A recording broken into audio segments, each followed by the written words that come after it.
and I'll just kind of break into it from the side here. So, number one, to be a good hitter, you have to wear your socks high and you have to have the bumblebee stripes on them. That's at least 20 points in the batting average.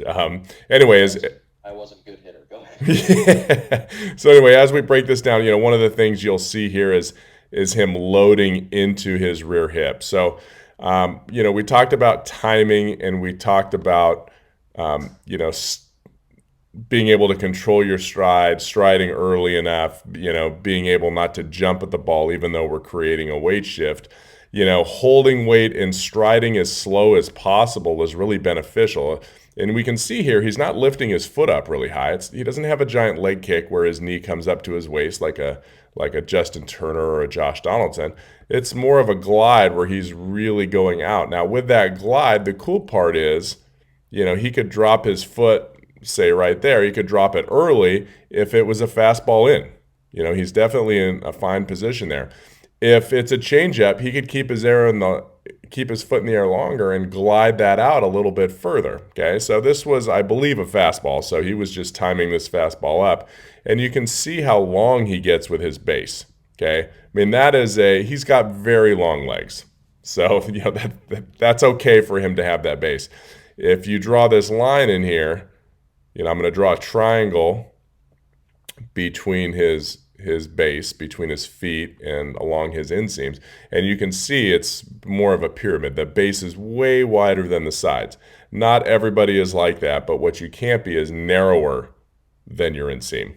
Okay, so if you swing if you're 6 foot and you got a 32-inch inseam, 34 inches should probably fit between your arches in this position. So we have to make sure our base is wide enough. Now, the crucial part of this position when he's landing, when his front foot lands, and he keeps his knee closed a little bit longer, but you can see his front hip is opening just a hair.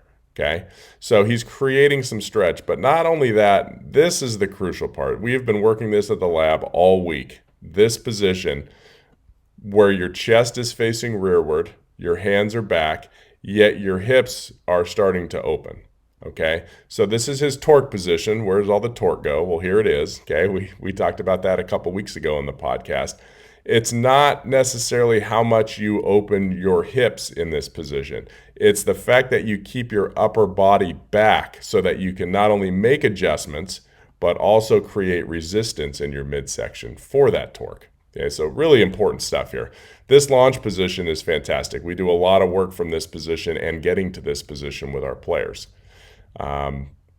If we go a little bit further here, now we're going to finish his weight transfer and he's going to go into rotation. So the one thing I want you to look at, this was a home run, by the way.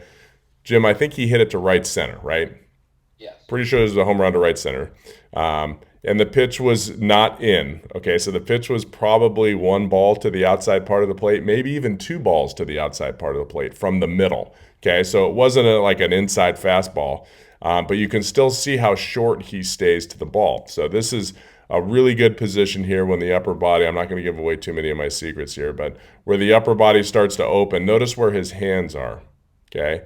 We talked about bat drag and barrel dump and all that stuff. This is usually where it happens. You can see that his knob and his forearm are pretty close to each other here, and that bat is right next to his shoulder. And you can attest to this, how many swings I made you take with the bat next to your shoulder or on your shoulder when you were training. It's just a great way to simplify the move and get into the right position.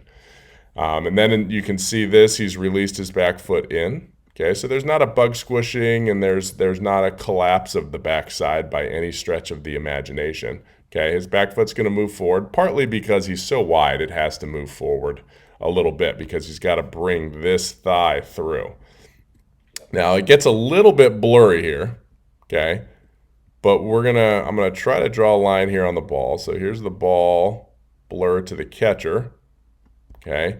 And you can see he doesn't get on plane. His bat in this position is here, okay? He hasn't dropped, and then I go 1 frame further, his bat is here, so he's still not on that pitch plane yet. He doesn't get on that pitch plane until about right here, which is right before his front knee.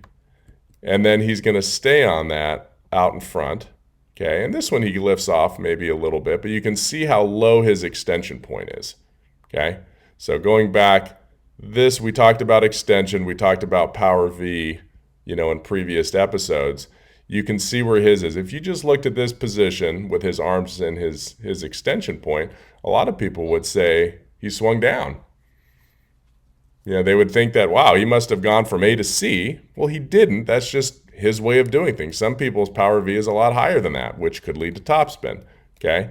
But that is his key, is he's so good at hitting the ball, out in front. And again, out in front for him is different. Like, this is out in front for him because look how wide his base is. Most people are going to drop their foot right here. And if they drop their foot here, this is out in front of their front foot. Because he's so long with his stride, everything looks deeper in the zone based on his legs, but based on his upper body, it's not. You can see how much room is between his hands and his body here. So that's out in front for him. So everybody's a little bit different there. But it's that move that creates his backspin, hitting through the ball, his top hand extending through without rolling over. Okay, that is a very difficult move to teach. It's a move we try to teach everybody, but it's not a move that everyone can do consistently. That move works only if you're short here in the approach and you don't have any crazy, barrel dump or bat drag, the elbow coming in early in the swing. If you do, if you drop that barrel early back here, like, more power hitters, guys that hit 250 and hit 40 home runs, what happens is they get trapped underneath this pitch. I lost the pitch. Here's the pitch again. Okay, they get trapped. So say they drop their barrel down in here.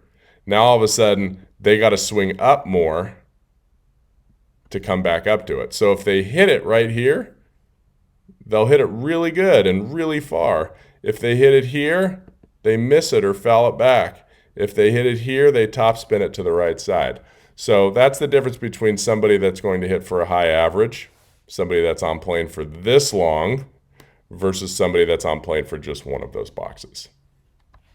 When you say here, if he hits it here, you're talking about microseconds. I mean, that's what goes back to that question I posed earlier in the episode about the innate timing and how important it really is.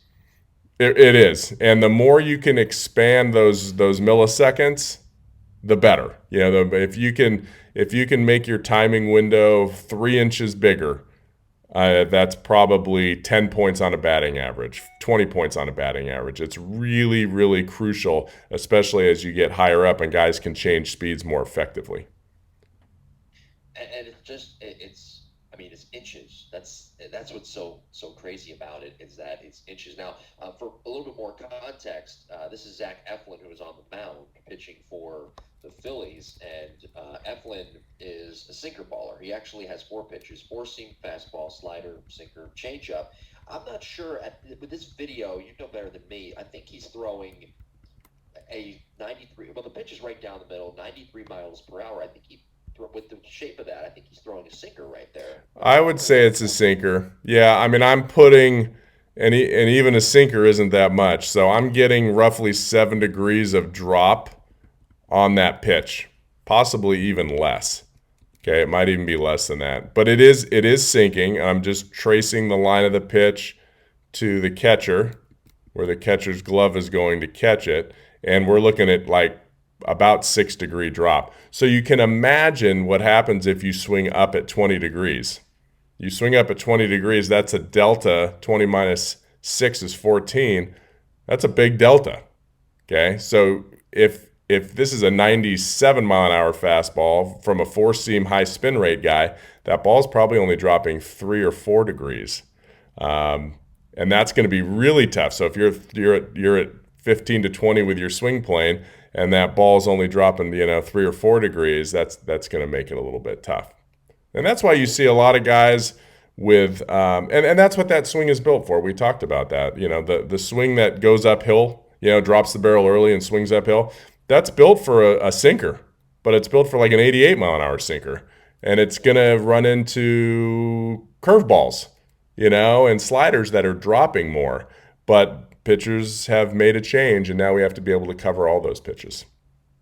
And JT Realmuto, the catcher. By the way, what does delta mean? Just for delta, having a degree from Cal State Fullerton has provided me an education above many others So delta in mathematical terms means the difference. Okay. Go Titans. Go Go Titans. Titans. Tusk up. Um, JT Realmuto is catching. He is set up to the outside. I don't know. I guess Eflin probably misses his spot. He misses the pitch right down the middle. He probably misses his spot Yeah. 5 inches, maybe a little more, a little less. That's what happens, though, kids, when you miss your spot at the major league level to an MVP. You'll get hit hard. That's good. And I just adjusted that on so we could see it from the front view, of what happened with that pitch. And that brings us back to possibly episode 1. If he throws that pitch here where Real Muto's setting up, guess who's not going to hit it out of the park? But what do we have to have? We have to have a swing that destroys mistakes. And he made that. That may have been the only mistake he made all game. In fact, that reminds me of I think it was Matt Carpenter. He threw like a 2-hit shutout a couple years ago. Not Matt Carpenter. Who's the pitcher, Carpenter? Matt Carpenter's the third baseman. Matt Carpenter's the third baseman. They have a Uh, big, tall well, guy. Anyway, yeah, go. sorry to you Cardinal fans out there. The big, tall stud pitcher for the Cardinals. He pitched last year too. Anyway, it was 3 or 4 years ago. What's that? Chris Carpenter. Chris Carpenter. Okay, and they said, Why were you so good today? You gave up 2 hits. One was an infield hit. One was a soft liner to center.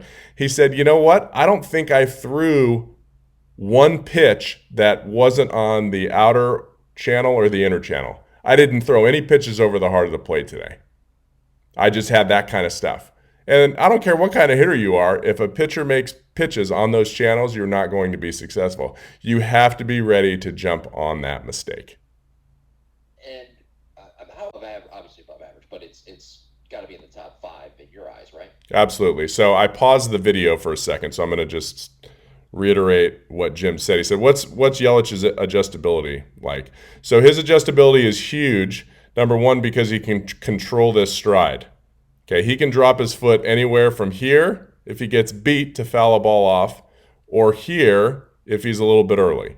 Okay, so he has that adjustability. He's probably had a stride like that since he was, 12 years old. Okay, and number two, when he lands, notice how his hands and front shoulder stay back. Okay, that is such a crucial position when I'm looking at players because he's got a chance. Look, we're going to get fooled all the time and we're going to look bad all the time. And the more we can fight and foul off tough pitches means, hey, maybe we'll actually be able to get a mistake 2 pitches down the road. Okay? This is what enables him to do that. He gets to this position, and if it's go time, he goes.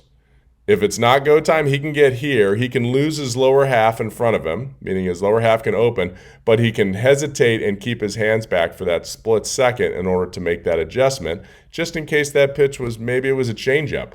Okay? He probably wouldn't have hit it out, but maybe he would have fouled it off because he could have hesitated from his launch position. So that's what makes him such a great hitter is that adjustability factor. It's not one swing in one zone in one time. He has the ability to make those adjustments. Just looking at this swing, you would think that he knew what was coming. He's thinking along, and we've talked about this before, thinking along with the pitcher. It was like he knew, hey, a sinker's coming, and if he misses, I'm going to pounce on it. Yeah, I wish we could see, what the count was here, and what the situation was. Obviously, there's nobody on base. Well, maybe there was somebody on base, but the way Real Muto's sitting up, I'm not sure there's anybody on base. But yeah, it would be really nice to know the count situation and the game situation. Maybe it was a 3-0 game. There's nobody on base, and it was the first pitch of the at bat, and he was looking for a fastball, right? Or maybe he just was right on a slider the pitch before and fouled it off or smoked it foul, right? And now it presents itself to be a fastball count. But you got to be ready to hit that fastball. You got to be ready to hit that mistake with less than 2 strikes. Well, let's see here. So you posed a good question. So that was on the 16th of May last year. and the score was tied 0-0. It was in the top of the first, one out, nobody on. So it was the first plate appearance of the day. Couldn't be that much. Thank you, baseball reference, by the There way. you go. So and that's you'd be surprised. There's guys that hit home runs, and then there's guys that hit home runs when it's clutch. And there's a lot of home runs hit in the seventh and eighth inning of a game where you're down 5 runs and nobody's on base. So that's where data and stats plays a big role, and guys that get paid. Some guys get paid more with similar stats because of when they hit those home runs and when they get those extra base hits. I'm curious. I have my video paused right at the toe, right at the toe touch, the open view. Okay. It looks to me that he has more weight on his back leg at his toe touch than he does 50-50. Am I being deceived here, or is that the coil that is kind of deceiving me? No, no. He if his front foot isn't on the ground, then I would say 98% of his weight is in his back foot, Okay. in his back leg. And then if we go a few frames further, he drops his heel, and then the back heel comes up. Now you're probably looking at 60% on his front foot and only 40% on his back leg. Then if we take it a couple frames further, when his foot comes all the way off the ground, he probably has over 90% of the weight pushing up through his front leg. So this is what ground force plates tell us. We're able to actually chart that and see the amount of pressure and the amount of weight transfer. And that's kind of what it tells us. So the more you can get, back here moving into your front foot without lunging, not the easiest thing to do, but it is. It's kind of weird. So in this position here, most players are going to be, it's like 99 when this back foot gets to about this position and starts to move or come off the ground. You're at like 99 point something percent of your energy is in this front heel. And then it starts to push back up the leg to turn the hip. The hip turns the oblique starts to turn the shoulders. Then our backside starts to come through after that. And then after contact, the weight's going to start to sit on the back leg again. So as a hitter, you're usually feeling all the weight here on the back leg. Why? Well, it feels like it's on the back leg while you're striding, and then it feels like it's on the back leg when you follow through. Okay, both of those take a lot more time than say, I would say the swing, once the weight gets off of the back foot here and into the front foot, you're talking about, it's going to be 0.15 seconds to here, so maybe zero point 0.2 seconds the weight isn't on the back foot, and that's why players always think that their weight is back. So video tells us really the story of what happened, and so does the force plates. Is this okay? I'll ask that question in a second. I want to bring up the force plates though. What does that data do in helping you determine a player's weight shift, at least for you when you're coaching? Yeah, it tells us if they're transferring their energy properly. So and again, you use it with other devices to see if it makes a difference. So if I have a player that doesn't stride very far and their back foot squishes the bug, okay, so what the ground force will tell us is instead of having that, from 99% of the energy there to 99% here, they're like, during the stride, it's, 99 here. And then when they plant their front heel, there's still like, 40% back here. Okay. So that tells us something when the bat speed, what is our bat speed number when you do that? Your bat speed number is 70. Okay. What is your ball speed? Your ball speed is 85. Okay, cool. So let's try to do this now. Let's try to shift that weight a little bit more into your front foot and maybe bring this knee down and in more. Okay, so that this foot comes off the ground. Okay, cool. Let's try that. So he tries that. After about 5 minutes, I say, okay, let a couple go here. Go ahead and swing, with the same aggression you had before. And now all of a sudden he does that, and his bat speed goes to 73, and his exit velocity goes to 90. Okay, well, that's a change we need to make.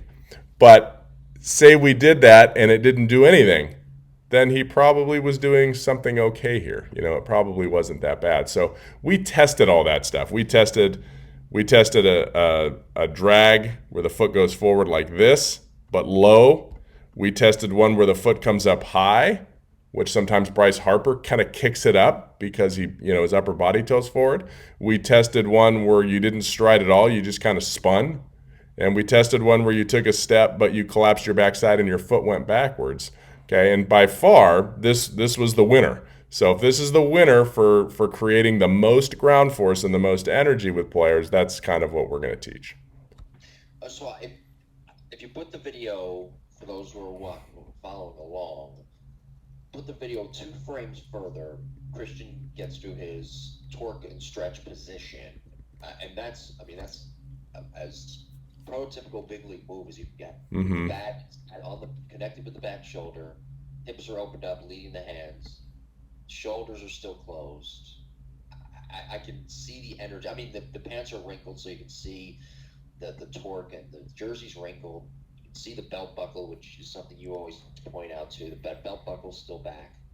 I can see the energy coming through my screen. The energy his body is creating from the ground.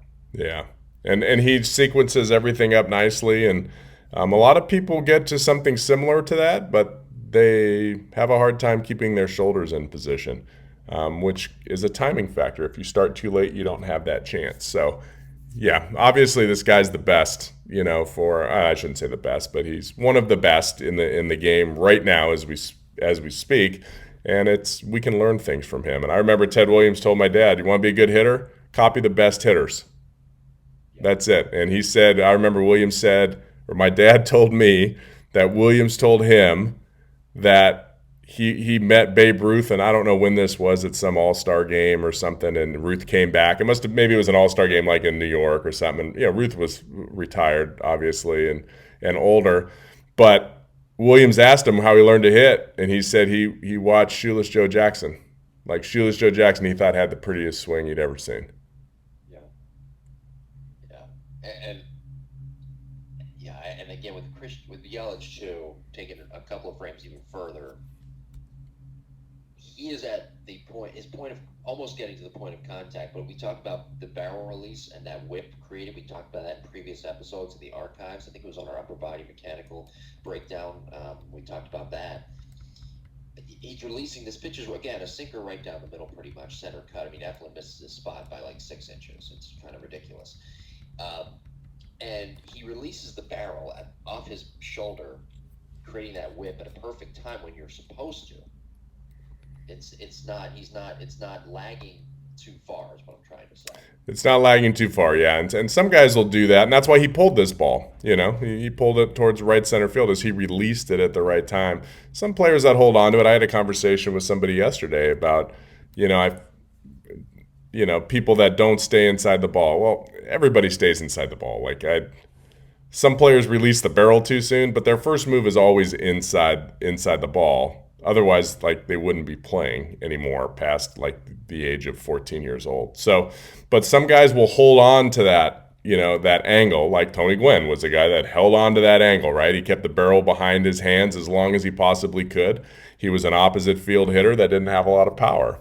Could he have released the barrel more and created more whip? Absolutely. But he probably would have taken away 10 points of his batting average, and he wasn't willing to do that. So, yeah, this is one where he could have stayed inside longer and may have not had that barrel release. But pretty much any time you can release the barrel and you get to that proper extension position where both arms are totally straight and the top hand hasn't turned over yet, you're going to be in pretty good position. Yeah, and again, you keep going a couple of frames even further, you just see the uncoiling. It's so great. It really is. Yeah, if you're a guy, it's great. Yeah, if you're on the opposing team, it's not great to see. But the whip is being completed. I think that's no rollover. The arms are starting to extend, and now his weight, as you mentioned before, it's starting to push back from that energy that was being released. Yep, and that's how you stay back. You're almost rotating back, is what it feels like as a hitter. You're stepping forward, and then you're rotating back, and then that's what it feels. I'll tell you another quick story because people seem to like the stories, and I got to keep my dad's legacy alive. Start it again, and we'll talk about this.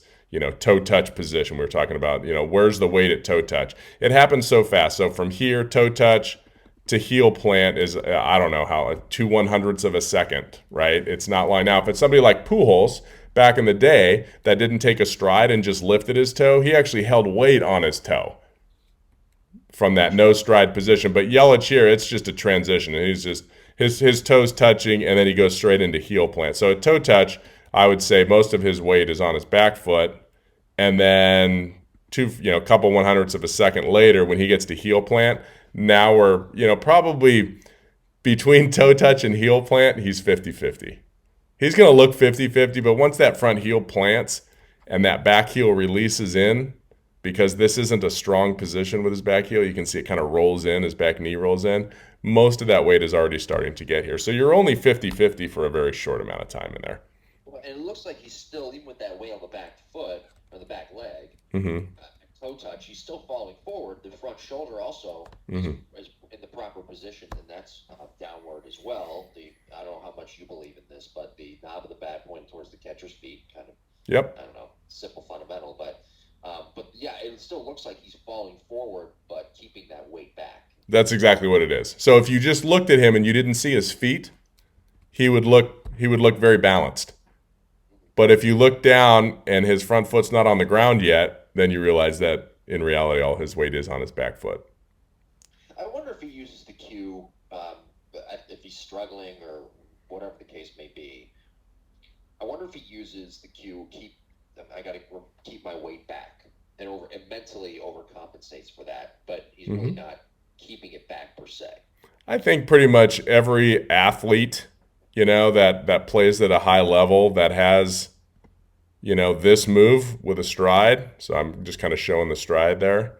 They always have to think stay back. Because if you have this big move moving towards the ball, then you're going to absolutely drift forward. So he's probably thinking, I'm going to step to it, but I got to get back, back, back, back, back, back, sit down, keep my head back, whatever it is, and stay behind the ball. And I think that's why most big leaguers, think that way, is because they do have that forward weight shift. You mentioned the head. What do you make of his head movement? It seems like he moves the head a lot, Uh, especially when boiling. that's such a great question. So, I mean, you should see how much Josh Donaldson's head's moving. And people talk about how you can't move your head. So, if you're in your stance, how do you stride and not move your head? Totally impossible. Okay, so I'm going to mark his eyes here when he's in his stance. Okay, what people don't realize is right about here, the ball's not out of the pitcher's still in his windup. He hasn't released the ball yet. Okay, he probably releases the ball about right here. Okay, so now if I draw his eyes, you can see how much his head dropped. But again, the Yeah. ball's probably out of the hand here. And then even from there to heel plant, look at how much his head has moved. Is that good? Probably not. Is it bad? Probably not, because he didn't miss it. But I will say that when you tell players not to move your head when you stride, that's not a possible move. If you do that, then what's happening is you're not athletic. You're just kind of spinning, I guess. Now from heel plant, that's the key. You don't want that head to move. Okay. Once that heel plant, I guess for him it's going to be about there's heel plant, maybe one frame after heel plant. You don't want that just because he's wider. You don't want that head to move forward. Okay, you got to try to keep that head as still as possible as your lower body starts to rotate, and that's what will give you this tilt here. But for me, eyes level. That's the big thing. I don't mind if the head moves forward. I don't usually want it bouncing up and down too much. So he's very upright to start. And then he gets very athletic when he swings, and a lot of guys do that. So, essentially his head finished there, and his head started here. That's a lot of head movement. So, I'm not I don't, and right or wrong, this doesn't mean I'm right by any stretch of the imagination, but I don't really care. If a player has head movement like this, I could give you like 50 major leaguers that have head movement like that. And then Yelich's head moves, Eh, just for context, it moves down and then forward, but in a smooth kind of Yeah, half circle type shape. yeah, So like a there's a glide. lot of movement, but Yeah. are there drills for that to keep your eyes still focused on the baseball, even with the head moving? Is there drills you do for that? Not specifically. I just think the more you can hit, if there's something you want to do, if you want to have a big stride or you want to have a leg kick, the key is to do it all the time. If your head's going to move, take as many swings possible where your head moves. Now, I'm not talking about your head moving left or right. That's like one of the worst things you can do. Okay, so twisting backwards, which most people don't do, but a head pulling out, that's very different. That's not what I'm talking about with head movement. So I don't really care all that much. I will be cautious of it, but from here, to here, I'm not cautious. It's from heel plant. I want those eyes to stay as still as possible as I'm rotating. Okay, that's the big thing because that keeps our spine still, and then it allows us to track that ball the last 15 feet or so until we not 15 feet to home plate. We're not really going to see the ball all the way to home plate, but the last 15 feet where we can make adjustments, which is usually the middle, or I would say let's see, that would be like about 20 feet out in front of home plate, 25 feet out in front of home plate. That's where we got to make, our decision because once that ball gets within about 10 or 12 feet from us, we can't make any physical adjustments. Our body can't contract fast enough. So if we can really zero in on that pitch, early to about that 20-foot window, 20, 25 feet from us, the quicker we can react to that, the better. That's what we use the Win Reality for. We use the virtual reality software because it gives us drills. When are we making our decision? Is that a strike or a ball? Not when are we swinging. That's different. When does our brain say that's a hittable pitch or that's not a hittable pitch? I'm looking at the hands too. In his low, they barely move. I mean, they don't even move. He's got that box, I guess, so to speak, or half box with his arms at toe Hmm. touch. I mean, that's part of the reason too, right? That his swing is so short. The hands are very simple. Yeah, there's the old minor league saying, walk away from your hands, right? Yeah. We're not really seeing that. Typically when a player strides forward, when their foot goes, I mean, I don't care what the hands do before the foot goes forward, but as the foot goes forward, most guys, I don't care, what they teach, but if you look at big leaguers, their hands aren't really moving and still loading in this position. They're already back and then they're ready to go. If you're starting to move your hands back here, what happens is you'll typically leave them behind, and that creates a drag and arm barring. What do you make of his yeah, his leverage? I'm at the point of contact shot again. He's got the firm front side. He's on his back toe. I think the hips have clicked. They've snapped, so to speak. The knees kind of coming together. What do you make of his leverage right there?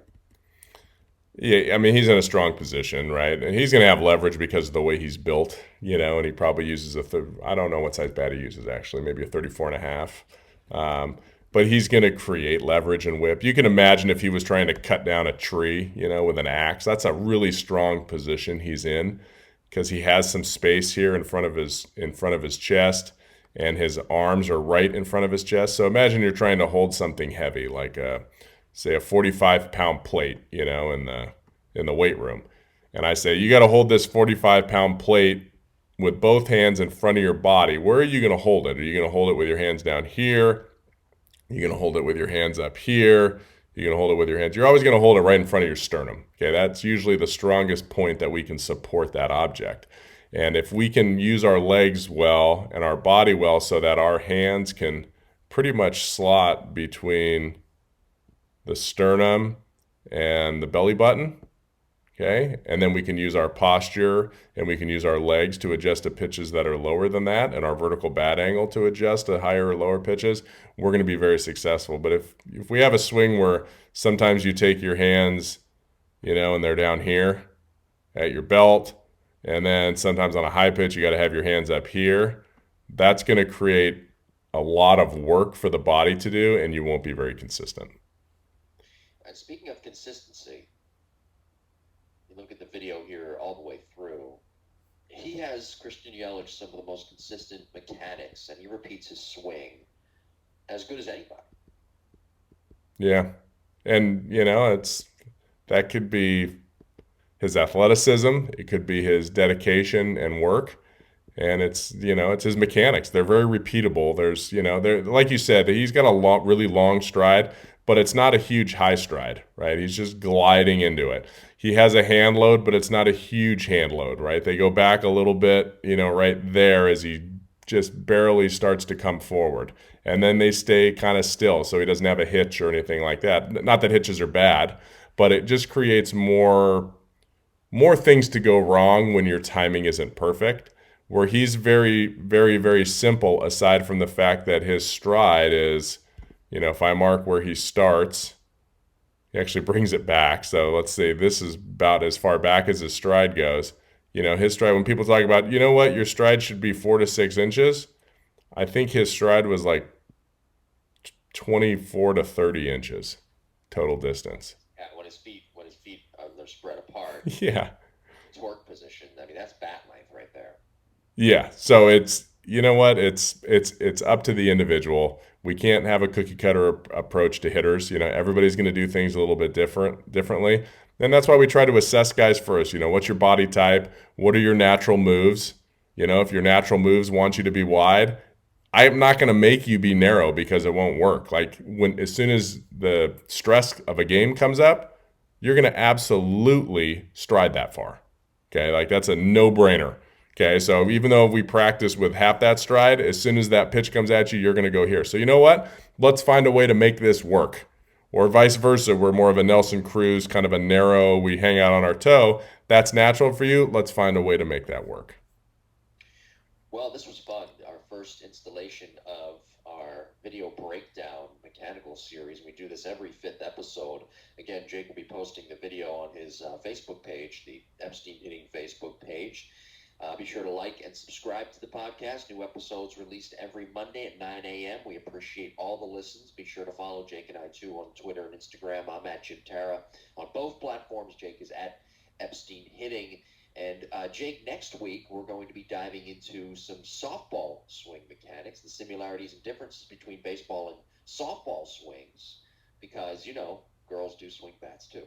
Yeah, they usually swing them better too. So excited to do